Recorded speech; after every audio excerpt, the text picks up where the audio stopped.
to Integrative Conversations, hosted by the Academy of Integrative Mental Health. The Academy is committed to offering high-quality, evidence-based education, training, workshops, and consultation for mental health professionals. I'm your host, Jennifer Owens, Director and Lead Faculty at the Academy.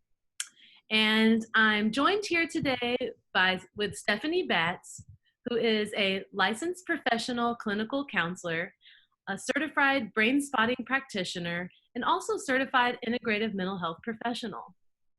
She received an MA in professional counseling from McKendree University in Illinois and received a postgraduate certificate in couples therapy. She's worked with a diverse population of individuals, couples, and families. Much of her experience has been working to help clients struggling with depression, anxiety, trauma, sexuality issues, and poor self-esteem. Stephanie is passionate about working with couples and families to enhance relationships through improving communication, connection, parenting skills, and conflict management. Stephanie currently practices at Bridge Counseling and Wellness, an integrative mental health center in Louisville, Kentucky, where she provides counseling for individuals and couples. She also works with people through brain spotting, addressing issues of performance, creative blocks, and motivation remotely all over the world. Today, we are going to have a conversation all about brain spotting. What is brain spotting, how it works, and helps for a variety of issues. Stephanie, I'm so happy and pleased and excited and honored that you're having a conversation with us today, and I cannot wait to learn more about brain spotting. I've been interested in this for a long time. Awesome, thank you. Thanks for having me. So I have been hearing about brain spotting, and also I've been lucky enough to have a session with you actually. And I really would like to start with learning more about brain spotting. Essentially, what the heck is it? That's a good question. I thought the same thing when I first heard about it. Brain spotting is a technique used in therapy. It also has other applications outside of therapy. In things like performance and things like clearing blocks, motivation, those sorts of things. But it was developed originally by David Grand in 2003. He's a psychotherapist who's working in EMDR. And the actual story that he tells in the trainings is that he was working with an athlete. She was an ice skater. And he was doing EMDR, and so she was doing the eye movement. And he noticed what he called a wobble. And so when he noticed that, he asked her, sort of what was happening for her. She didn't really know. So he said, well, let's just stay on that spot. Intuitively, he just decided to stay on the spot. And then she started processing. He said things started coming out that she had never mentioned before, that she didn't even realize she needed to process. There was a lot of things happening. And then the most interesting part of it is a few days later, she contacted him and told him that there had been a jump that she had been blocked. She could not do this jump that she had been doing for years and all of a sudden couldn't do, some sort of triple jump. And after the session, she contacted him and said, I could do the jump after that. So then of course he was like, oh, I need to figure this out. So then the research started. He started teaching other clinicians, and it's been researched since 2003 as far as sort of how and why it works in that sort of way. Wow, that almost sounds similar to Francine Shapiro. That's the, I guess, creator of EMDR, I think, if I'm getting that right, where she discovered something while she was walking in the park and moving her eyes different directions. So it almost sounds similar to that, where through just doing the work, he's noticed. Right. In practice and following his intuition, saying, okay, we need to see what's happening here. So, yeah. Yeah. And so with that research and so we knew he found that it was helpful, and obviously it's been helpful for a lot of people since then. So what are some of the things that make brain spotting unique as a somatic therapy that makes it that you think helps with some of the results or the positive benefits from the treatment? Okay. I think there's a few things. It's very different therapy. It's different as a clinician. It's different as a client, in that it's not a lot of talk therapy. It is more somatic, more directed into what we're feeling in our bodies, that sort of thing. In a session, for example, we start with listening to bilateral music, put on headphones, it's just above audible. Then the client, it's very client driven. The client tells you sort of what issue they want to work on. So that day it might be some sort of specific anxiety they have, for example. And then they're directed to, we'll do some deep breathing, directed to go into their body and tell me where they're feeling that, where they feel the anxiety, you know, and it's interesting, people feel it in all sorts of different places. Sometimes it's, you know, more of a obvious kind of heaviness in the chest, or sometimes it's oh, I've got a pain in my knee. It's, you know, it's very interesting sort of how people follow what's going on in their body. So then I will use a pointer, and as I'm watching them, I'll go across sort of the screen right now, since we're online, go across the screen, and there'll be indications. So when David Grand mentioned the wobble, sometimes there's an eye movement indication. Sometimes there's a body movement indication, like a hard swallow or a, you know, a move back, or there's just sort of different things that'll happen as you're going across. And if there's that sort of indication, then I'll stop on that spot and I'll say, did you feel something there? And we always also scale, like I'll say, you know, if you're feeling this anxiety in your chest from, you know, 0 to 10, 10, you want to run out of the room, 0, you feel great, where are you right now? And then, you know, on the spot, we'll also rescale and see where they are, if it's increased or decreased. Sometimes it decreases. There's both. There's an activation spot and there's a resource spot. And so that's actually my favorite part of brain spotting, is that it is a very resourced therapy. And so as a client, it feels very empowering, because there's some hard things I can look at and know that I have the resources to handle it in different ways than I have in the past. So that's actually my favorite part about it. So then once we find the spot, we process. And by process, what I mean is the client follows what's happening in their body. They follow the somatic symptoms, and just allow it to move and to go. And they can share with me what they're experiencing, or they can keep it to themselves. That part is not the important part of the processing. It's taking the time and the space to allow it to process. And you mentioned the bilateral music that's playing. Can you share a little bit more about why that is part of brain spotting and the process? Yes. In EMDR, it's bilateral. In brain spotting, it's bilateral, which it's very similar music. The idea is that it goes from ear to ear, that it's connecting both sides of the brain. And so again, like I said, it's just above audible because we want to be able to hear each other, but it just creates this environment that sort of is activating both sides of the brain. So it's a little different processing than we normally do in talk therapy. Because in talk therapy, we're all, you know, prefrontal cortex. We're all, you know, we're talking, we're thoughts, we're all that. This therapy is considered a very focused mindfulness, and it goes more midbrain, deeper sort of processing in your brain and your body. And with that kind of deeper processing that's accessing both parts of the brain and maybe a little less prefrontal cortex, like you mentioned with the talking, what do you think that helps in the body, or with the processing, or even in your case, the original case of like removing blocks or uncovering? Right. It seems to me, what I've noticed in my experience is that, you know how often a client will say, I know better. I've, you know, cognitively, I know this stuff. I've already read it. I know it. I've heard it. You know, I understand it. I'm on board. But then they still do the same behaviors, and they still do the same reactions, and they can't figure out why they do. To me, that's what this deeper processing seems to address. It goes into these blocks that we have. And sometimes the blocks are, you know, we're mostly pretty brain body disconnected. You know, we're not really taught sort of how to pay attention to what's happening in our bodies related to what's happening in our brain. We think of them as two separate things, and they're not. And so to me, this process really taps into that. And so sometimes those blocks are more about what we're feeling, what our body's feeling, and less about what we know. You know, we're having a reaction to something that is tapping into all the other times we felt that way. And not necessarily all the other times we thought that way, but all the other times we felt that way. And so then it makes the blocks bigger, the reactions different than what we want them to be in a moment, because we know better, but we're still reacting this way. So that's what it seems to do to me. Wow. That's actually profound, because you said that it's reacting the same way that it's reacted to similar kind of maybe triggers. I can't remember the word you said, but and I absolutely can not only relate personally, but also with my clients that it's like, why do I keep doing this over and over again? Right.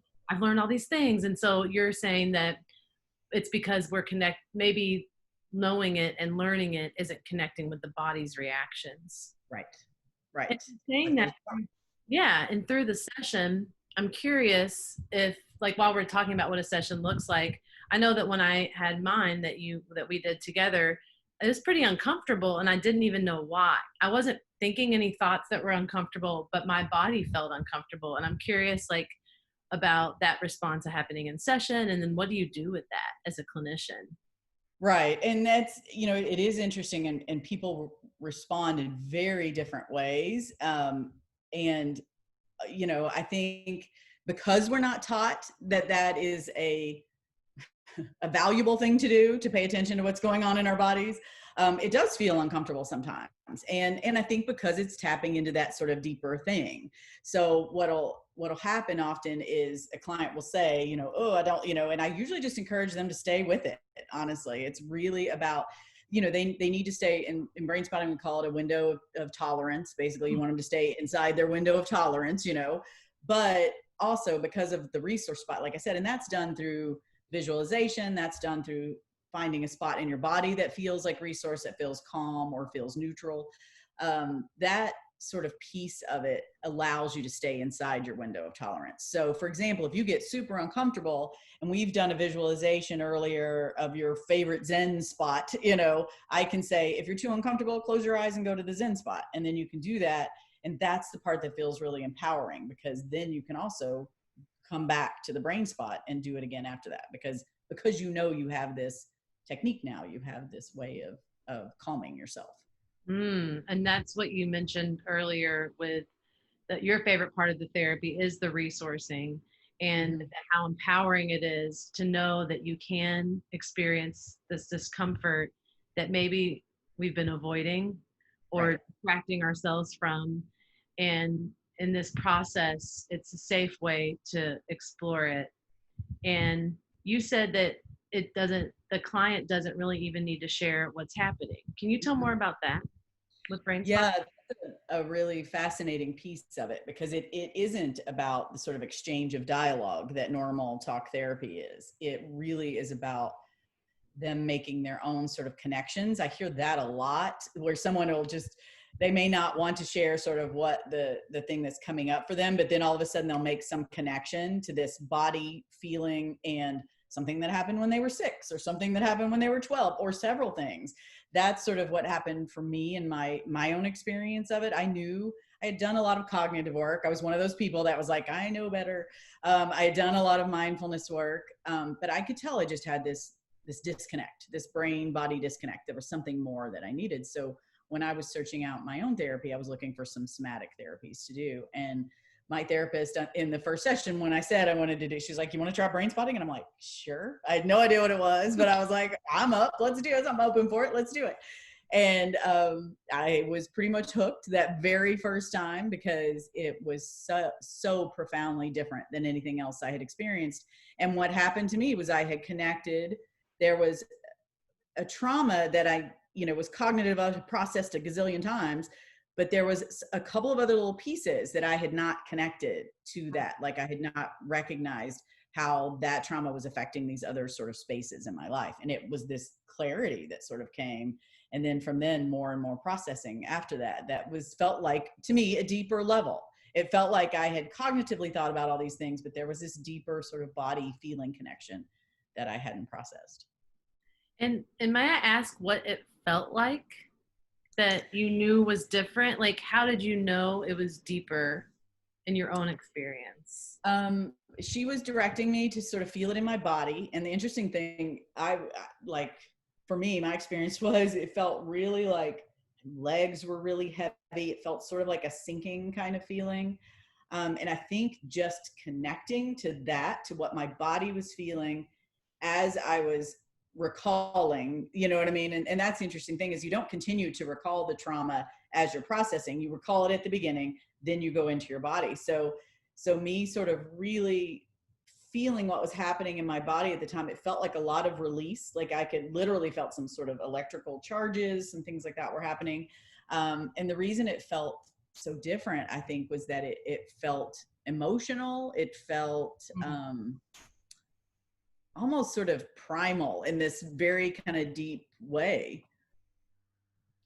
And then what happened after your sessions in your everyday life? You know, the interesting thing is that what I noticed is, because like you said a minute ago, you said sometimes we have these things that we're trying to avoid, that we know are there and they'll come up and we're like, no, can't go there. And we push it back down. What I noticed is with this particular trauma for me, it would come up and I just didn't have the intense reaction that I had to it before. I didn't have that sort of need to avoid it. It was more, it wasn't like it had gone away. It was still there. The memories were still there, but I was reacting differently to it.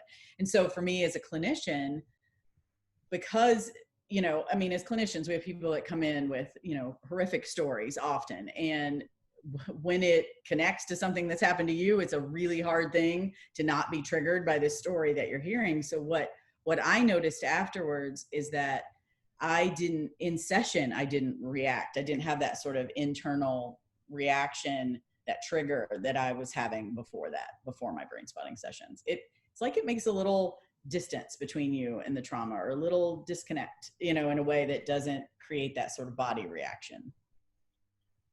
That sounds awesome. I think that a lot of people are working toward that when they are reprocessing traumas. Right. Or processing it, or also, like you said, maybe they thought maybe you're like, oh, I've worked with that, or I don't need to talk about that childhood stuff, but then yet you're still maybe doing things you don't understand why, or your body's reacting to things that you might not realize are connected. So I'm hearing that, and this sounds similar because I am also certified in EMDR, which for our listeners, EMDR is eye movement desensitization and reprocessing. Sometimes I get that word wrong. And so the idea is that you're desensitizing the trauma reaction. So very similar, but from the language that they use is a neural network. So you have the original kind of either traumatic event and the belief about yourself, and then all the things that are connected to that. Right. And so it sounds similar in that the reactions could be maybe connected to the trauma, but that we aren't thinking about it logically. Right. It's, I think through the focused mindfulness, it creates an amazing awareness. That's sort of the piece that feels really empowering, the awareness. And then also with the building of the resources, the idea that I can sit in this for a minute, you know, just building that evidence that you can sit in that uncomfortableness for a second, you know, and be okay with it, really sort of is a snowball effect as far as how we can process things.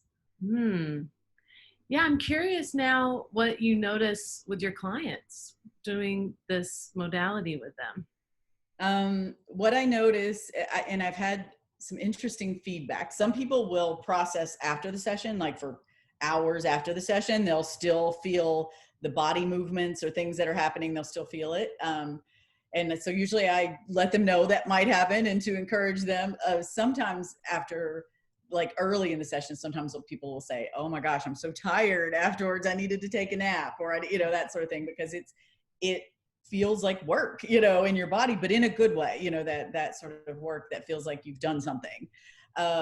What I've heard a lot of feedback about that same sort of thing. Like say you have a reaction to a partner where you'll feel jealous or insecure, but you know that there's no actual reason to feel that, you know, and I'll hear people say, you know, I reacted to this thing happened that always happens, and I usually react this way, and I reacted a little differently. Or I had another client that there was a particular trigger as she was driving to work, and she said, I drove past that trigger and did not have the same reaction. And so that's a really powerful thing to feel, because a lot of times we feel like we don't have any control over that. So it sounds like that it does a variety, like it's different for each person, and it also can works with a lot of different issues. So we've kind of been talking about, therapeutic context and specifically trauma, which is really important. What else are you noticing with brain spotting as far as how it can be worked with in the mind and body? Probably the piece that's most different is the piece where you can address these sort of small blocks and things that are happening in your life. Mhm. And the really fascinating piece for me as a therapist was they were like, oh, you can use it on your sister if she, and I'm like, what? Typically as therapists, we can't do that sort of thing. But my most recent example was my sister, for example. She, with COVID, is having a really hard time wearing her face mask, having panic attacks every time she would go to the grocery store, she's always said she has a little claustrophobia, but this was, feeling really uncomfortable to her. And so I talked her into doing an online session, and we did an online session, and she was so cute. She called me like the next day. She was like, oh my gosh, I went to Walmart and I did not have a panic attack. So it was, it's just processing it in a different way. And what I love is that there were tools I could give her to use in Walmart also. It wasn't just that we did the processing there and she saw it in a little different, but that's what happened for her was she made a connection to all the other times she had felt like she couldn't breathe.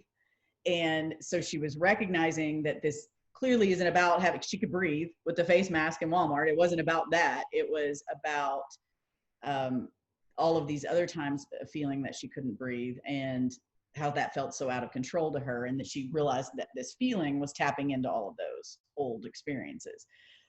So just having that knowledge helped in the moment.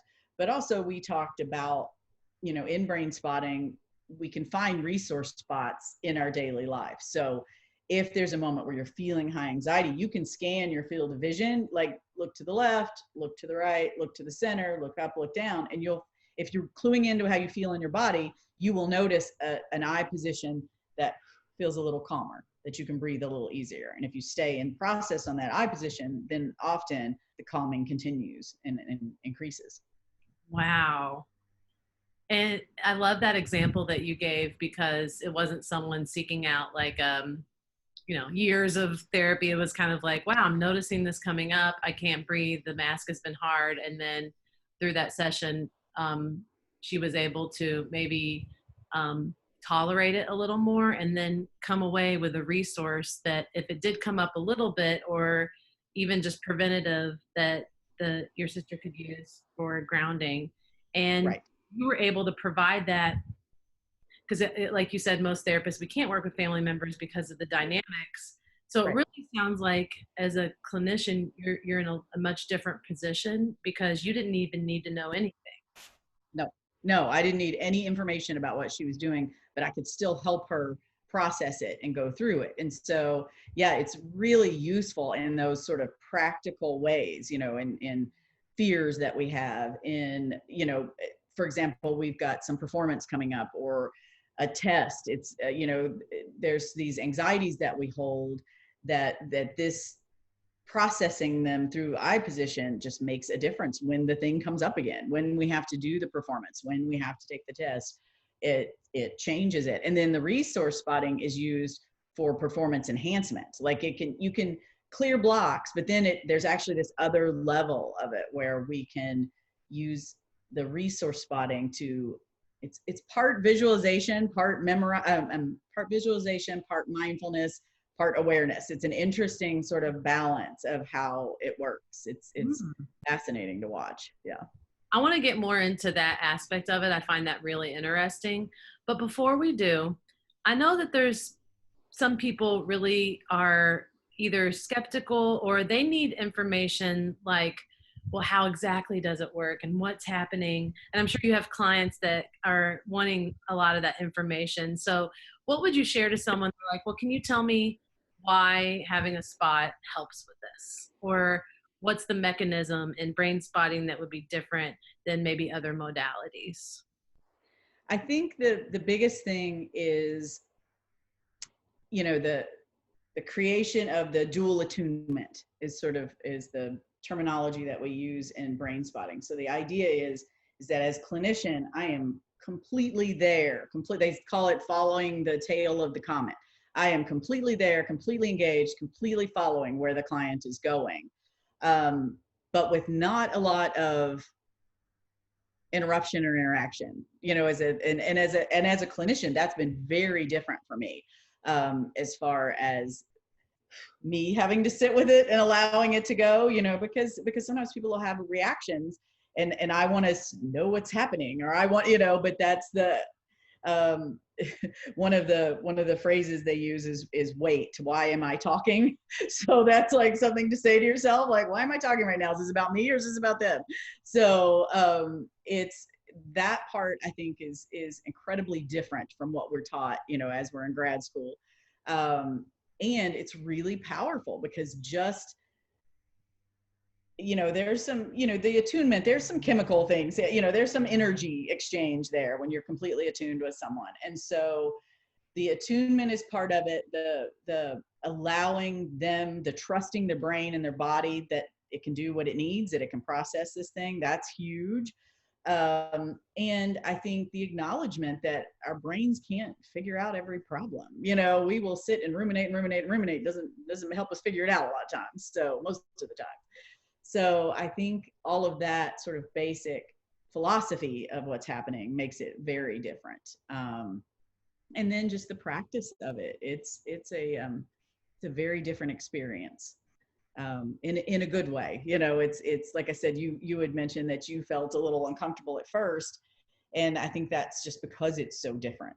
You know, because we're expecting something, and so I think you have to really open your mind to allowing the processing to happen, and that just creates a really different space. Absolutely. And so how important is the brain spot eye position in this process? It's the interesting thing is that in any given session, you could probably find several eye spots that would do something, you know, like, again, like I said, some eye positions will increase activation, some eye positions will lower activation.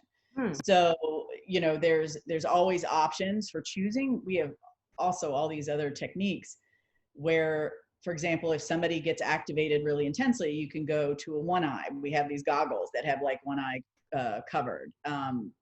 You can close your eyes. It's not about what you're looking at, it's about the eye position. So, you know, there's all sorts of different techniques that we can use if someone gets too activated. There's, you know, the idea of the eye spot is we stay on it until, you know, I talked about the scaling, until the scaling comes down to like a 0 or 1. And then we can try a different eye spot, or we'll, what they call squeezing the lemon. We'll bring the topic back up. Like, remember this anxiety again, you know, recall it again, see what's happening in your body. If it goes elevated again, then we stay on the spot. Sometimes the client will literally, especially the ones that have been doing it a while, will be on a spot and they'll be like, my eyes keeps wanting to go up, you know, it keeps wanting, and I'll say, okay, let it go up, you know, because sometimes our bodies are saying, oh, there's a different thing I need to address. And so that's the point of sort of following the comment, is that we empower the client to really feel what's happening. Yes, I'm hearing two things there. One is that this process allows the body, it implies that the body has wisdom, and that the body, equally to the brain, but even in this process maybe more so, knows what to do.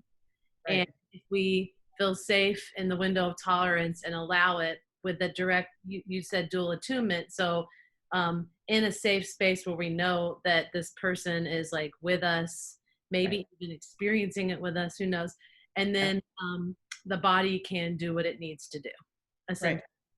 And empowering, it implies there's a wisdom, which I think is powerful because of the separation you mentioned before. And then I'm also like, as you were speaking about the particular eye positioning, it made me think of where, you know how when we're talking, I'm doing it right now, my eyes move around. And like, I'm kind of like, oh, when I'm thinking or just coming up with something, is there a connection to that? There is. My own therapist will notice that when I start to talk about certain topics, my eyes will shoot over to the left, and she'll be like, you're on that spot, what just came up? And so we'll do a gaze spot, which basically means that the therapist recognizes that I keep moving to a space, and they'll direct me to stay there instead of moving back and forth, because the moving back and forth is sometimes about avoiding staying on that space, like we'll start to connect to something, and then then we're like, oh no, so when they direct you to stay there, then it becomes more focused and more mindful. Wow. And you said the mind, and then there's the last part. I kind of want to go on the process of it and what it's like. The focused mindfulness. This definitely sounds different from other approaches that I've seen and learned about and experienced with that are somatic. And do you mind sharing just a last piece on what that focused mindfulness looks like in the session and how it works? Okay. And so once we find the brain spot, then the person just stays focused on that spot. And then I direct them to follow what's happening in their body. So I'll say, tell me where you're feeling that, how you're experiencing that. And they'll tell me, and then I'll say, just keep following. So, and sometimes they'll indicate that it's moved, it may start in their back, and then they'll say, oh, now my arm is tingling, or, whatever. So they'll follow it as they're going.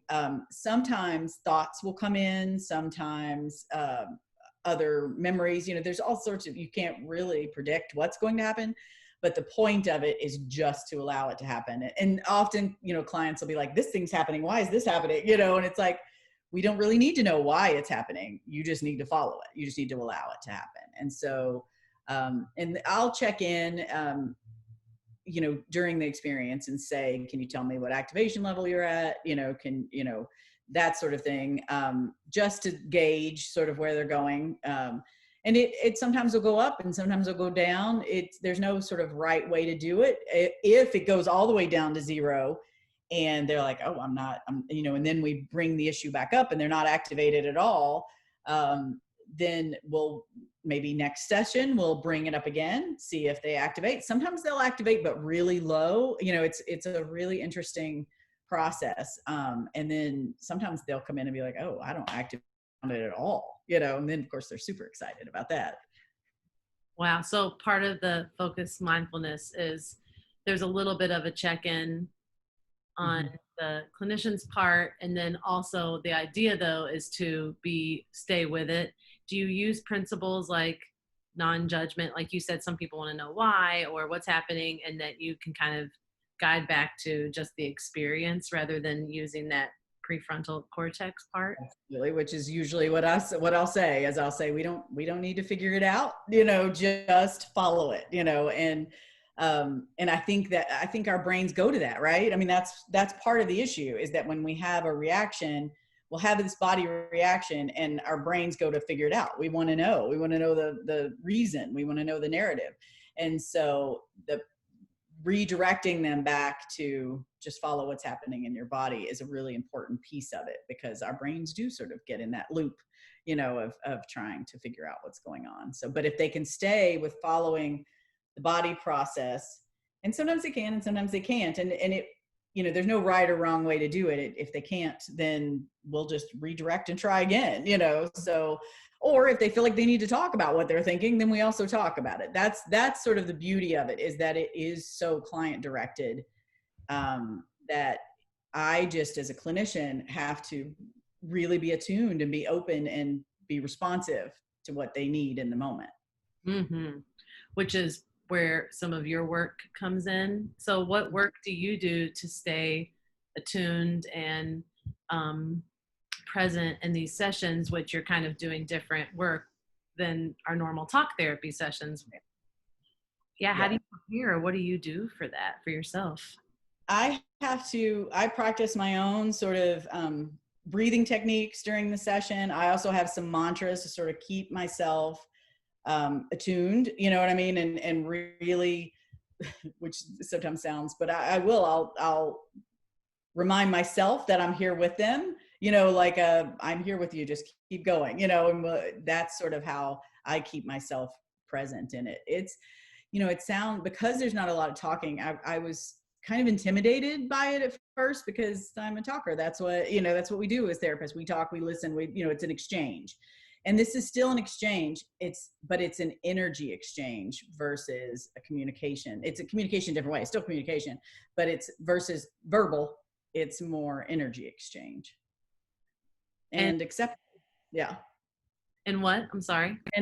And acceptance and non-judgment. That's a big piece of the attunement, is sitting in it with them in this way, and in this empathetic, non-judgmental, accepting way. And I love that you are doing your own practices of staying with it with the client. I mean, talk about meeting them where they're at and being right in there. I think that's you said that actually does stuff like energetic stuff in the session. Right. I guess is it's a lot more powerful than we could guess on a level of what it's really like when you're in it with them. Yes. Experiencing it, staying with it. And so I like that you support yourself as a clinician. And my guess is that models or at least supports clients and people that are experiencing it. Yeah, I think it's really important because, I mean, as clinicians, we do hold other people's experiences, as much boundary work and as much as we can do, we still are hearing these, things that people have experienced and gone through. And sometimes it's really hard. So I think as clinicians, we do have to do our own work. And I think it's important that clients know we do our own work. You've probably had it where a client is worried about, I know through COVID, like a couple actually have said, I'm worried about you. How are you which is so sweet. But also I think it's important that they know that I do have to do my own work. I mean, we all sort of have things we have to work through. And so I think it is modeling, those behaviors. Mm-hmm. And on that subject, how would a mental health professional benefit from brain spotting themselves? Yeah, I think that sort of secondary trauma we get from hearing people's, I think being able to process that, release that, recognizing what we do in session. I mean, we are human beings, and in session, we're doing the same thing. We tense up when we start to hear certain things. We, are reactive to certain things. So I think recognizing that and knowing that this does help release those things would be really important for a clinician to do. Plus whatever their own sort of traumas and their own sort of experiences they might need to work through. It could help with those things. But as a clinician, it could definitely help with that, sort of experiencing that secondhand, experiencing people's trauma. Mm-hmm. And the effects on the body. And is brain spotting a maintenance modality? So say there's not reactions to whatever the client might be coming in with, like, so for example, a particular problem or a block or whatever. Is it useful as a maintenance, or is it more for specific issues? And then I think it can be used as both. I see it more for specific issues. It may be maintenance in as if the issues start to come back. Like say you have a fear of flying and we work on it, and you go fly and it's great. And then say you haven't flown in 2 years and all of a sudden you're getting a little something back. It could be definitely maintenance in that way. And we can teach self brain spotting. There's several interesting things. We had in one of my trainings, they had a couple come in and the husband had an experience on a plane that was horrific. And so he was having all these things, and the clinician actually talked to him over the phone to help him find a brain spot to get him calmer, so it definitely can be used for specific things.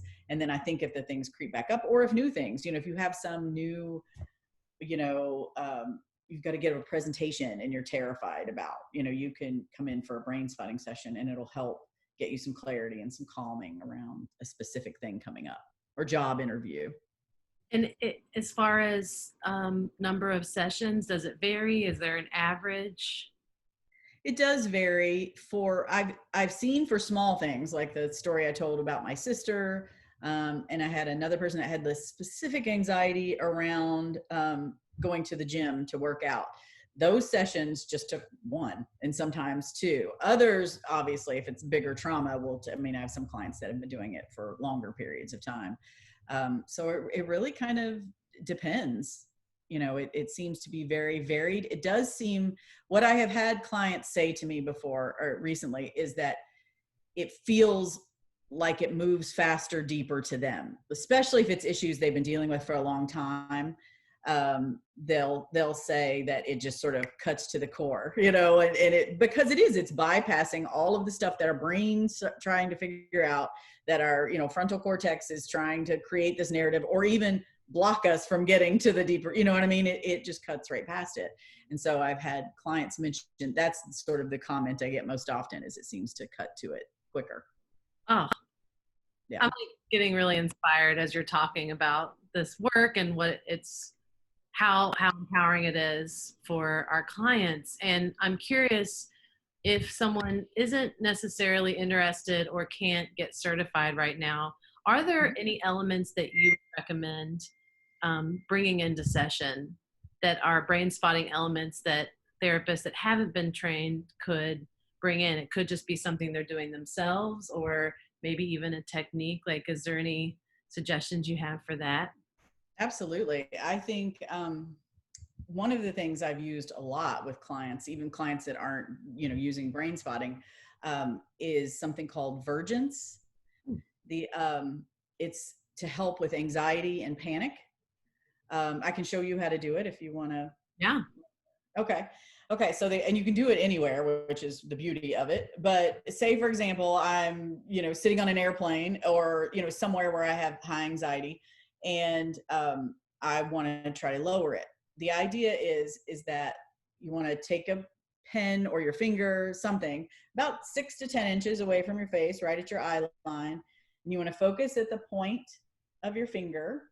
And then you want to focus through your finger at a point on the wall, or a point in the distance, you know, maybe 10 feet away. That it doesn't really matter. The idea is that we look at the point on our finger, and then we look at the point far away. And so our eyes converge at the point on our finger, and they diverge as we look away. So your eyes are literally converging and diverging back and forth. And you trombone, you stay like 3 seconds on your finger, 3 seconds at the point in the distance, and then you come back. And you do this several times. And as you do it, it helps lower anxiety. It's clicking. It's connected to the polyvagal and the different, you know, sort of things. The same thing that sort of happens when you do the deep breathing. It's the idea that it's tapping into this thing that helps lower anxiety in the moment. And how long do you do it for? Because I just did it a few times and it felt really good. Yeah, it's really interesting. Some people will, as they start it, will get a little surge of anxiety and then it'll lower. Other people lower right away. You can do it just, I mean, not for very long, just a few minutes is usually all that you need. If you start to feel, you know, if it's not helping, you can slow it down, move it slower than 3 seconds. And then that helps. It's a really interesting thing. It's, you know, it's part mindfulness, right? It's part grounding, because it's getting us in the moment, and but it's also, it's this idea of what happens. You know, our eyes are connected to everything. You know, they have so many nerves that go back through. And so this idea of converging and diverging them then helps sort of kick in this calming effect. Does it attack, like, so when you said the polyvagal part, does it activate that parasympathetic nervous system through all the nerves and the breathing and the centering? Right.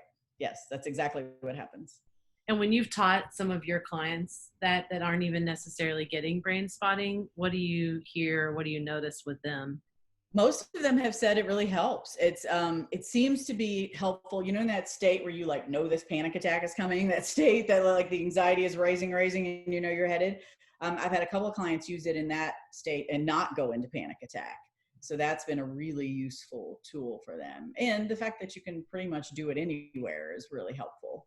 Mm-hmm. And it occurs to me, would there be any contraindications to Vergence? Is that the word that we use, that technique, Vergence? Would there be any contraindications for that, or brain spotting in general, if we were to want to refer our clients to receive this treatment? None that I know of. It's and that question gets asked a lot. You know, the brain spotting community is growing. I mean, it is, and it's so much more popular overseas than it is in the US. They're always a little ahead of us, I think, in being open to those sorts of things. And I'll often see people ask, you know, like, is there somebody that's not suited, or is there somebody that, you know, this would not be beneficial or useful. And for the most part, I have not heard of any areas in which it isn't useful in some way. I think because it's so built on mindfulness and awareness and those things that honestly help most of us. I think that that it tends to be pretty versatile. What about like a physical disability, or like I have a lot of clients that worry about doing things with their eyes with chronic like migraines. Right. Someone And that's I have heard we actually had in one of my trainings, there was a woman, a clinician who's blind that was training. And I was fascinated because again, it does not matter what you're looking at, it's the position. So yeah, so it's that was a fascinating thing to watch her go through the process. It was really interesting. And yeah, so as far as migraines, actually it is useful in pain conditions. It's used a lot for people that have chronic pain conditions and different things. So yeah, it can be useful in all those. Wow. Okay. So basically it's good for everything. And there's no real contraindications. My sense is that there will be some clients that don't resonate or that have trouble.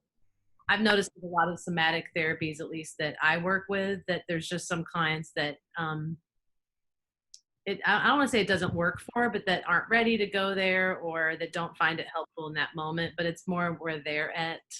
Absolutely. Oh, absolutely. And I think too, they talk about like with sports performance in particular, they will talk about sometimes, whatever sort of the issue is, sometimes we'll get a little worse before it gets better. I mean, because it's in therapy, it's delving into some stuff, and sometimes it's more uncomfortable before it gets better. So, so they have mentioned that a lot of times if you have somebody in the middle of a season, you might want to wait until toward the end of the season, or that sort of thing, because or wait till the off season, so that they don't feel like it's making it worse, because it isn't actually making it worse. It's just that they haven't addressed it, and so it's feeling worse, and then it gets to the point where it gets released, and then it's better.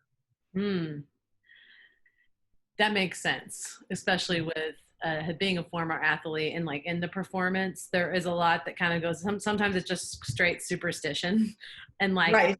in the middle of the season, I can definitely see that. But at the same time, like if there's a block in the middle of the season, I could see it being super helpful. Super helpful. It is, absolutely. Yeah. So yeah, if somebody wanted to work with you, I think we have a pretty good sense of maybe a live session. But if someone wanted to work with you or do brain spotting remotely, I'm curious of two things. One, how does that energy exchange and attunement look on a virtual session? And I know that you said it can be phone call or video, because I've heard you mention both in the community. And then and then like just what would that be like? It is. I worried about it myself when this happened and we all had to work from home. I definitely worried about whether that exchange of energy would still happen. And surprisingly it does. I think again, because again, I'm fully attuned, you know what I mean? Like I'm still right there. So it may not be the physical energy, but my mental energy, my emotional energy, my focus is still very, attuned to the client. So, and I've had some interesting results, because also you're thinking, well, the screen, how do you put the pointer in the screen? And do my eyes really get where they need to go? And in some cases it works perfectly in the screen. In other cases, my client will say, my eye really wants to go over here. And I'll be like, okay, well, let your eye go over there, so it has been surprisingly effective online. And is there an assessment before you do a brain spotting session, or could you have one session where you see the person and then they do brain spotting, they get to experience it all in one? How does that work? Yeah, usually what I'll do is because I've had people ask me that before, they kind of want to jump right into it. So it kind of depends on what the issue is. If it is just this, I'm getting claustrophobic when I'm wearing a mask, then we can do it in that way. I would still gather some information and we have some conversation about resources and, that sort of thing. But we could do a shortened session in the first one to give them sort of an idea of what it feels like, to make sure they've got the music downloaded, all of that, get whatever questions they have about the technique answered in the first session for sure. And then you can get kind of right into it the next session. And then it kind of varies based on like either the issue or maybe how deep the issue might be, or connected to other. Got it. And so, so that it can be done over the phone, because you said it's very directed with the client over a screen. Yeah, I probably wouldn't do it on the phone. The phone thing that I mentioned was mostly about someone who didn't have access to video and they were, sort of in the middle of something. In general, I would prefer video or in person. That makes sense. Yeah. And as I feel like we've learned a lot about brain spotting and what it sounds like it can work for anything.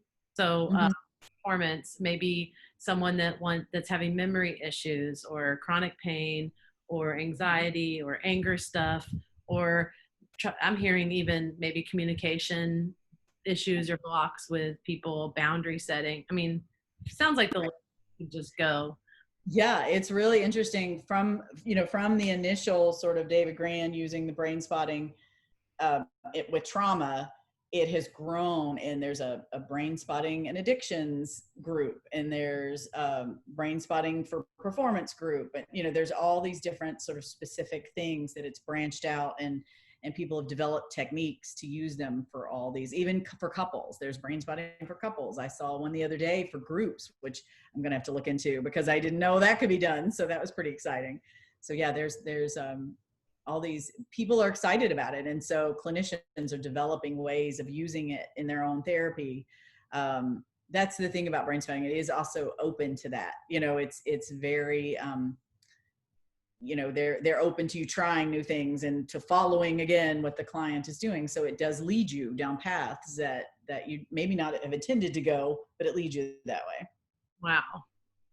Well, as we're kind of, I guess, closing our conversation, and I'm going to ask if you don't mind to share, and I can put it in the show notes, but to maybe share some resources about brain spotting if anyone's interested. So maybe like your top website or a book or a video, something like that. I'm also going to share your contact information. Okay. But yeah, I just want to just ask, is there anything that feels that you feel has been unsaid, or just a final kind of comment or anything else that you want to enhance or come back on this topic? I feel like we've covered it pretty extensively. I think so too. I think for me, sort of my final thoughts about it is that, and my experience of it is that it's a technique that feels very empowering. It feels like deeper processing that we mentioned in this way that is just, to me, it's sort of the next level. Like, you start with the cognitive stuff and you start, and then you add in some mindfulness stuff. And to me, it feels like the next level, going to the body, to the somatic pieces, to the focused mindfulness pieces. It feels like a deeper level of processing. So, and for my clients that have really had good experiences with it, they are people that have been trying to process some things for a while and done a lot of work. It's not that they haven't done the work, but there's a sense that there's something missing. There's sense that there's a block. And that's where this seems to be really useful. Mm-hmm. And also, if there is some type of a non-therapeutic maybe issue or problem or area to work with, that maybe you just haven't been able to read enough articles on, or you thought about and it continues, definitely could be an interesting modality to start with. Oh, absolutely. Absolutely. But yeah, I'm so glad that we were able to have this conversation today. And I feel like I learned so much more about brain spotting, but not only that, more also about somatic work, mindful somatic work. And it really seems like therapy in general is widening its perspective. I And that's agree. why we're doing the integrative conversations is because the old school talk therapy and medication management, while highly effective and always going to be a part of mental health, it just doesn't seem to be enough Right. or the full picture. Exactly. Yes, it's not the full picture. We have to address it from all the sides. Yeah, and definitely brain spotting is a true mind body modality. Absolutely. Awesome. Well, thank you so much. And I just want to make sure that that you feel solid and that everything's said that needs to be said. I think so. Okay, well, I'll definitely put your information for anyone that's interesting. Would you be open? Do you do any consultation for? Absolutely. I've been offering, like say a 15-minute phone consultation or a video chat to just sort of give people an understanding of what it is, what they need to do before the first session as far as downloading music and having a space, and it's better to do on a computer than a phone, those sorts of little details. So yeah, if somebody wants to chat about it, I'm open for that. And would you work, say a therapist is referring out for brain spotting while they're still doing talk therapy? Is that A, recommended, and B, would you be able to collaborate with that clinician in your work? Yes, and a lot of people will use it that way. They love their therapist, they love the thing they're doing, but there's this deeper level, this thing that they need to get to that doesn't seem to be, seems to be hanging on really tight. And so yeah, sometimes it's really helpful to have the dual communication, have them doing the brain spotting and then going back to process with their therapist afterwards even. I can see that being pretty powerful and helpful, and that it's great that you can do both, and it doesn't have to be like I quit, because with EMDR a lot of times it's you have to just be doing EMDR, and for some people they want a mixture of talking Right. body stuff. Exactly. Yeah. Great. Well, thank you so much for joining us. You're welcome. Thank you for doing the interview. It was awesome. I appreciate it. Yes, and just the work that you're doing with clients and yourself, my sense is that there's a ripple effect that we might not even ever be able to know or measure, because a lot of us get into this work, might I say healing work, because we're not only interested in people being able to heal and achieve their authentic sense of self and self-actualization and all that, but also because we know that that improves relationship, communication in families and communities. And I think now more than ever, maybe sinking into the body wisdom could be really helpful for a lot of the global issues that we're facing. And I completely agree. yeah. Yeah, the ripple effect, as you mentioned, is if I do this work and then I react differently to the person in front of me, and then that person reacts differently, or I react differently in a crowd, or whatever the thing is, it does ripple. It does change sort of how I see other people. It changes because it changes how I feel in the moment. Yeah. I was getting this like vision as we were talking about that, of like a parent teaching their child, or like, oh, stay with it, or oh, that's uncomfortable, let's see what your body wants to do, or maybe teaching them some eye movements and vergence, and then Absolutely. maybe teachers with their students, and then it just kind of goes out. I think that as this modality and other modalities like it increase in, I guess we'll say popularity and research, I could even just picture that. Oh, absolutely. Because like we said at the very beginning, we are not taught to do that. I was not taught to do that. You were not taught to do that. We are not taught to pay attention to what's happening in our body, and so it is a very powerful thing, and it changes, how we see the world, it changes how we see ourselves. All right. Revolutionary. All right. Well, thank you so much. You're welcome.